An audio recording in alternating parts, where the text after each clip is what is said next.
Hey, Vicky. Vicky Jinxmaru approached the lunch table in which two of her classmates sat. The one who greeted her was a tall, green-skinned woman who had a group of snakes in place of her hair. The other one was pink-skinned and had fish-like attributes, including gills and fins. Hi, Vera. What are you up to? Nothing too interesting. Miranda was just explaining the intricacies of napkin folding at me.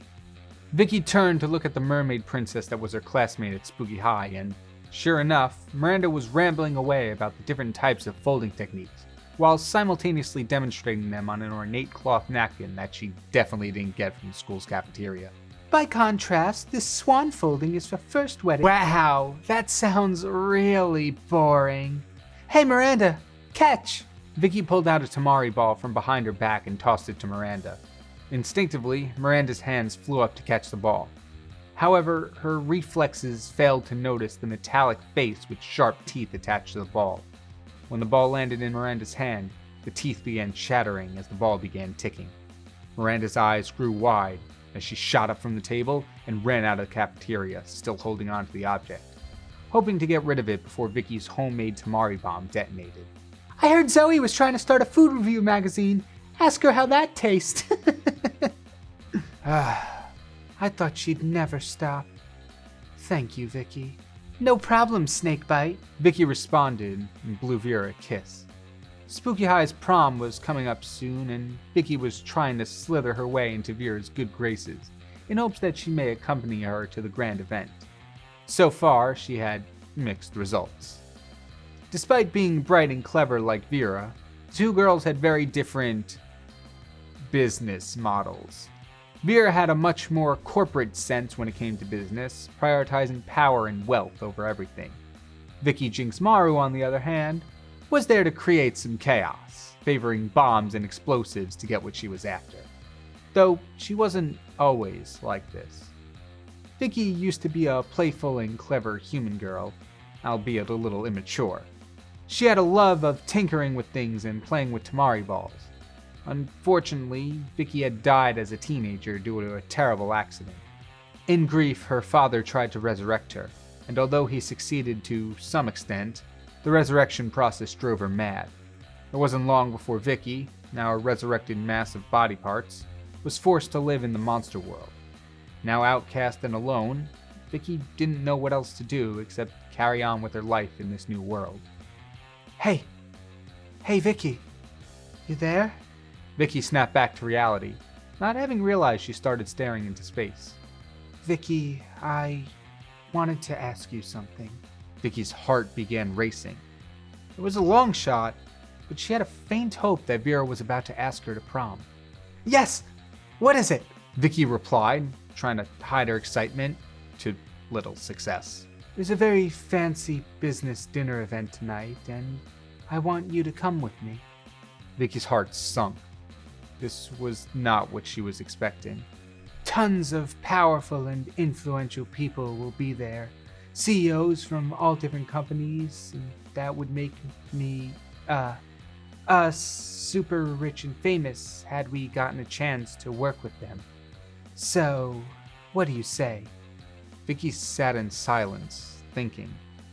Vera's proposition sounded almost as boring as Miranda's napkin folding. She couldn't understand why Vera would ask her to tag along to an event filled with a bunch of arrogant, rich snobs. There were two ways Vicky could answer. She could tag along with Vera and play nice, grab some contact information from some wealthy CEOs, and help Vera. Or she could be honest with herself and follow her own business model. She decided honesty was the best policy. Absolutely! We'll get there super early and plant my tamari bombs under some of the seats, and then about an hour into the dinner, we'll hijack the event and toy with them until they give us their money. Whoa, Vicky. I was planning to go and make valuable connections with powerful people, but I can see your plans for the night could be disruptive to mine. I'm sorry I asked you. I'll see if anyone else less sporadic would want to come with me. See you never, Vicky. Vera's last sentence was laced with poison as she got up and left Vicky all alone. To start off, I just want to clarify that the Jinx I'm using here is specifically from the game League of Legends and not from the Netflix series Arcane. As I found out, they're voiced by 2 different voice actresses. But with that out of the way, I want to say it's great to be back. This might be one of my favorite series on the channel, and I think you can tell that as well, not just in the final result of everything in the video, drawing, story, whatever, but also in the behind the scenes stuff too, because this drawing took nearly 9 hours to complete. For reference, I usually spend around 3.5 4 hours for a piece, and while admittedly I did struggle a little bit with the posing, there was also a lot of other things that I was doing differently that I wanted to experiment with. First off, it turns out that drawing 3 times the amount of arms that you normally would in a piece makes the painting take 3 times as long. Alongside that, I also was trying to lean heavily into cell shading to mimic the Monster Prom style, with a little bit of my own painterly style thrown in there too. And although I've done some cell shading on my pieces in the past, I was really trying to emulate the style of Popcross and Dempsey and all of my other artist friends that I've worked with, where they lasso out certain sections and then fill them with the shading and highlights, whereas I usually just go in with the brush tool and do it, I don't want to say manually, but like by hand, even though that one really doesn't apply either. Either way, I tried a very different method of shading, and it definitely made the piece take longer, but it was also really cool to experiment with. Just a note for later for myself, if you're going to experiment, don't do it on a piece with so many different attributes. Like if I just did this on one with 2 arms, it probably wouldn't have taken me as long, but I'm working with weapons, multiple arms, posing, all different types of colors and material. It was just, it was a lot. The original design I had at the very start was very heavy on Jinx and Sasumaru, so I wanted to include more of Vicky's design. So I ended up adding bits of blue, having the extra arms that Sasumaru has, and making them like stitched on appendages a la Frankenstein. But I have to say, I think making the extra arms blue made them almost invisible. I really don't know how to describe it, but like if you're looking at the piece, just doing like a quick glance at the final piece, not seeing the process of it, the 2 normal arms stick out a lot, and then you kind of have to look for the other 4 before you like really realize they're there.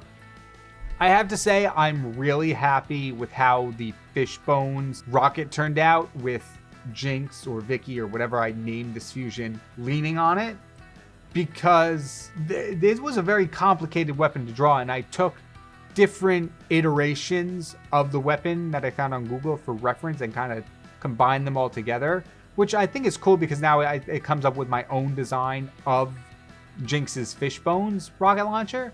And so I'm really happy with how the design of the actual rocket launcher came out, and how I was able to have the weapon interact with the character, because that's not something I do too often. Like I'll have them holding things here and there, but really interacting with something disconnected from the character is something I would like to experiment a little bit more with. The only thing I do want to change about this one would be the long hair or the braids. I was trying to mimic the Monster Prom style of line art when it came to the hair, but also using Jinx's hairstyle with the 2 long braids. I think I made the segments too big and too uneven. I would have liked to make them thinner and made them more consistent in size. When it came to the story for this particular character, it was by far my favorite to write for the entire episode. I think it was really cool how I set it up like a Monster Prom scenario, where like you're interacting with one of the characters, they give you a proposition and you have 2 ways of answering, and based on whatever your stats are in the game, you can either fail or succeed, and that would alter your relationship with that particular character. And I wound up taking a lot of inspiration for this design based on me and my friend's playthrough of Monster Prom over on our video game channel, Boss Level. And so The only thing I will say is I feel like me having so much experience with it, I didn't really set the scene from someone who maybe was new to Monster Prom or even boss level, because I feel like I went into the story being like, oh yeah, here's the knowledge of everything that happened in my playthrough. That's common knowledge. It's not, so I could have handled that a little better. That being said, I did throw in several jokes from our boss level playthrough, so if you have seen both of them, I'm interested to know if you caught it. But thank you, Knight of Arcane, for the suggestion, and let's check out Sasumaru, Jinx, and Vicky, all voiced by Sarah Ann Williams.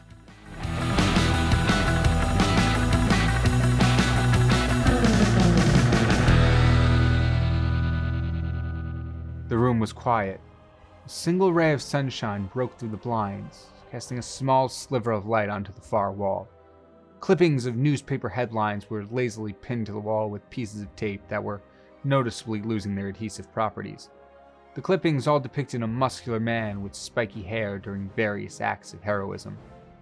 The door to the room opened as a man hobbled inside. He was thin and scrawny, nothing like the person in the clippings. He moved farther into the room and collapsed into a chair that was directly facing the clipping wall. He sat in silence, staring at the memories of the life he lived. Remembering all the highs and lows, he relaxed into the seat, taking long, deep breaths, thinking about his journey. The skyscraper seemed so small to Toshijita Zoro. It had been years since he received his powers from his mentor, but the novelty that he had powers at all, despite being born quirkless, never seemed to fade. He continued floating above the city until he heard the echo of someone screaming. Toshijita sprung into action immediately.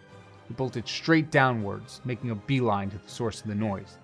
When he arrived on the scene, he saw a villain gripping a civilian and holding a blade to their throat.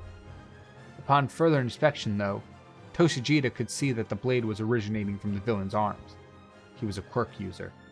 Toshijita simply smiled as he reached toward his hip, where a katana hung by his side. In the blink of an eye, the villain's arms were empty. Their hostage was gone, and their bladed arm was nothing more than a stump. The villain looked up from the remains of their arm and realized that Toshijita was next to them, holding his own katana inches away from their throat. The villain began pleading, saying he didn't want to die and that he would go quietly if he was spared. Toshijita didn't move, and for a minute only scowled at the villain. Then he moved the sword away from their throat. "I don't kill. Not anymore." The villain breathed a sigh of relief and started to chuckle. The chuckling became more and more manic until it was a full-on hysterical laugh. "Oh, mighty samurai, you've grown weak. I gave you the chance to kill me and you didn't take it. That one mistake will be your undo." The mighty samurai whacked the villain on the head with the butt of his sword, knocking them out cold. He didn't have time for monologues. His time was running out. He picked up the unconscious villain and quickly brought them to the nearest police station. Once the villain was apprehended, the mighty samurai went searching for an empty rooftop. He barely made it before coughing up blood as his body transformed into its original form. The powers given to him by his mentor may have increased his strength and agility, but they didn't make Toshijita invincible. A year ago, the mighty samurai found himself in a duel with a formidable foe, Dracul Mihal. The two fought valiantly, both of them pushing themselves well beyond their limits, trying to gain the upper hand. Eventually, they both wore themselves out, allowing the other to land a hit on them. Toshijita and Dracul had both managed to permanently damage their opponent's respiratory system with a slash to the chest. The battle had left Toshijita unable to maintain his mighty samurai form indefinitely, only being able to stay that way for an ever-decreasing amount of time. Toshijita took a deep breath as he heard another scream. He took form again and flew off the rooftop. Although he was no longer in his prime, he wasn't going to let his injury stop him from becoming the greatest hero ever. Again, this is another drawing that took longer than usual, even by longer standards. This one took 6 hours to complete. However, I know the reason why it took 6 hours to complete. Much like the last one where I was trying to emulate cell shading by doing the lasso thing that Popcross and Dempsey do, I was trying to emulate the shading style of All Might in this one, where he's so big and muscular that there's certain areas of his character that the light physically isn't hitting at all, and so it's just black shadows completely. And I think it turned out really well. I was a little nervous. I'm like, oh, I don't really know where I can put the shapes, because when it comes to cell shading and stuff like that, you want to, it's not just random. There's specific reasons to why the shadows are shaped the way they are. It did get a little washed out by the whole Saiyan light that you'll see later, admittedly, but it stayed true in the face where I think it was the most important, so I'm happy with it. And the sword in the mouth too was a really cool addition to draw, because Zoro from One Piece here feels like he's the least represented in the entire character design, so I threw in some different elements: shirt, armband, hair color, all that. But the iconic holding the sword in the mouth, I think really sold that Zoro was part of this as well. And honestly, having him with the sword in between his teeth really made that smile come across more as All Might too. So it pushed Zoro's and All Might's design forward. Story could have been a little better. I knew very little about Vegeta and even less about Zoro. Like, I faintly had an idea of who it might have been based on the character name, because I know One Piece by name and pretty much name and alone. And so I'm like, okay, that's who it is. And then to make things worse, the wiki didn't really have much. The wiki had general overview, appearance, that's it. So like, meanwhile, Vegeta's wiki had general overview, appearance, relationships, personality. Admittedly, there's a lot going on in Dragon Ball, but also One Piece is like 1,000 episodes. Like, I figured they had some read on Zoro's personality, but so what I was mostly able to take from that was Zoro's fighting style, which I worked into All Might's heroism. And I do also think it was kind of cool to start off with like a flashback kind of thing, because both All Might in the current anime of My Hero Academia and Vegeta in certain points of Dragon Ball are both retired. All Might, with his respiratory issues, can't maintain his form anymore, and then Vegeta just settling down on Earth with Bulma. And so it starts with that. It starts a retired hero looking back on his life, and then it takes you through like, oh, the injury he got from the slash on his chest, which was part All Might and part Zoro. Thank you to Galahound19 for the suggestion, and let's take a look at the Mighty Samurai, Zoro, Vegeta, and All Might, all voiced by Christopher Sabat.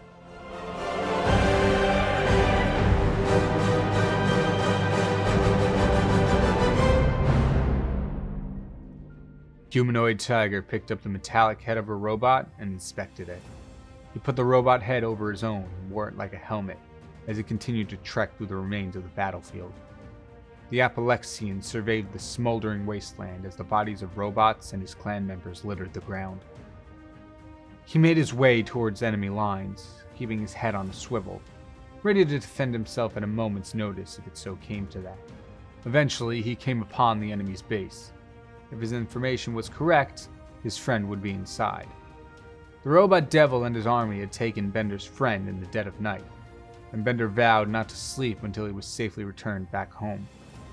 Bender rallied his clan, and together they stormed the enemy base, but the robot's devil army was ready for them.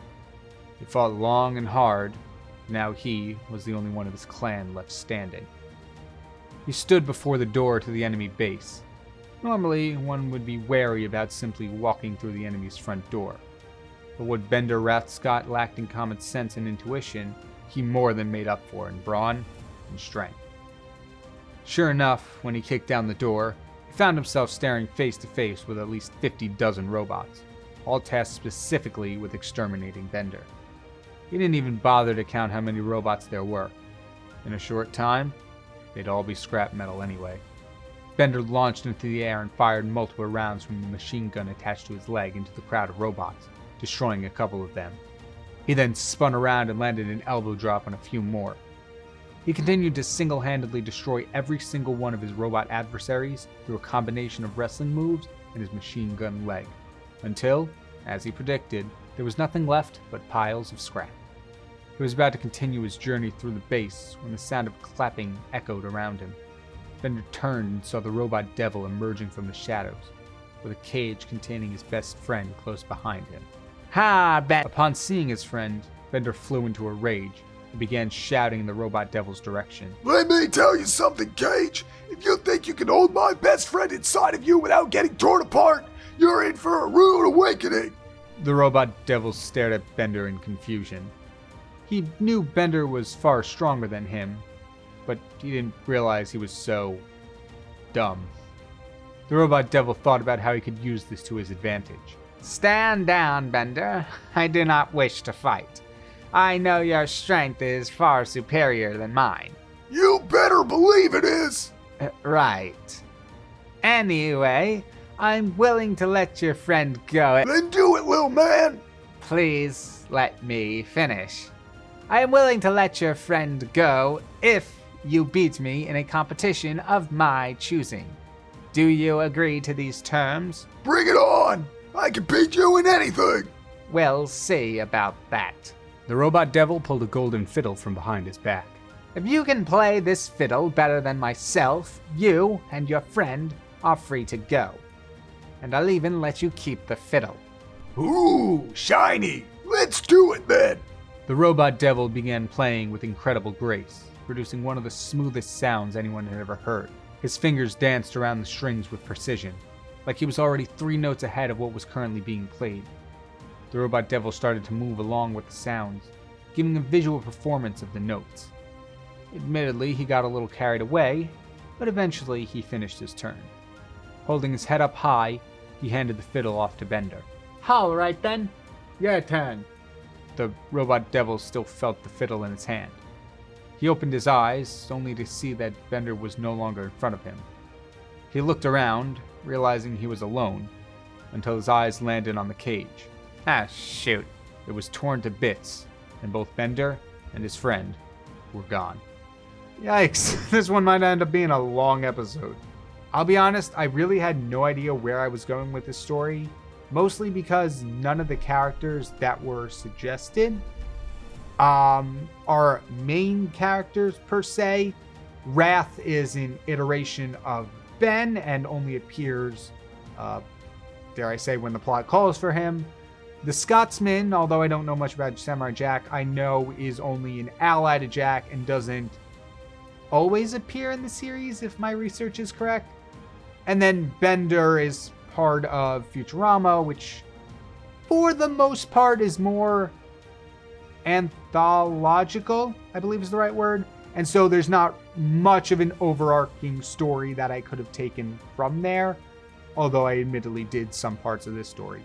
So I tried to combine little bits and pieces that I could. The Scotsman's wife being kidnapped from Samurai Jack, Rath just being apoplexian, and the character's main personality, which I admittedly could have made a little ruder to work in more Bender. But then I really took a plot from Futurama where I think Bender is in robot hell, and then Fry and Leela have to battle the devil in a fiddle contest to win his soul back. But I did change it up a little bit. I made it a lot more crazy by working on the Scotsman, and then the ending, which was originally going to be Rath hits the devil with the fiddle, which I researched and found that's the exact joke that Futurama used, so I did have to change it up a little bit so I wasn't blatantly copying the plot of the episode.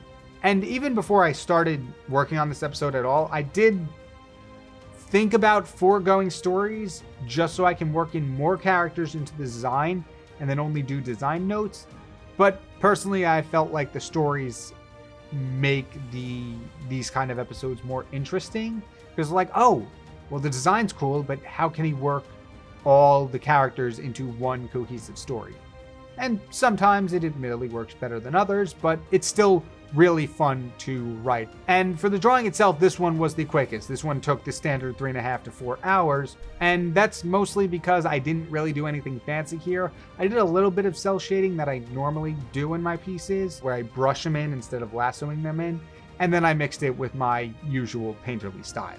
Like in the story, Bender by far was the hardest to incorporate into the fusion, since his design out of the 3 was the simplest. It was just gray all the way down and just a couple of cylinders, and also he was the only not organic being out of the 3, so it was trying to combine human robot was a bit of a difficult task. So his designs are mostly confined to his head. It basically is his head with a few minor altercations, including Rath and Scotsman in there. It made the rest of the design very cohesive. Although I probably could have done something with him and the machine gun leg. I feel like I could have probably worked those together. Speaking about the machine gun leg, I did take the design directly from Samurai Jack's art style. So I feel like there is a bit of a dichotomy between the rest of the piece in my style, how I would just normally do things, and then a very simplistic blocky gun, since guns are not something I have the most experience in drawing. So I just kind of took that, drew it out. But I have to say, with the simple design, it made the perspective and the resulting pose turn out amazing. Thank you to Nucleo for this suggestion of John DiMaggio, who I absolutely love. And let's take a look at Bender, Rath, and the Scotsman.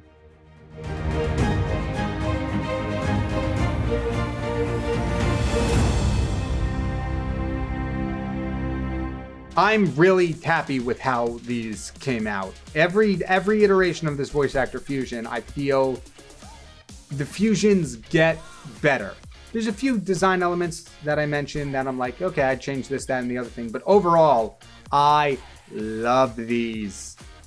And I hope you all did too. If you haven't seen them, there's 2 other episodes at the point of the recording, and a whole playlist worth of them if you're watching this in the future, and I've hit episode 100 at some point. That'd be cool. Anyway, that's all I've got for you today. If you enjoyed the video, feel free to hit the like and subscribe button. My name is KyngPin Creations, and I will see you all in the next video.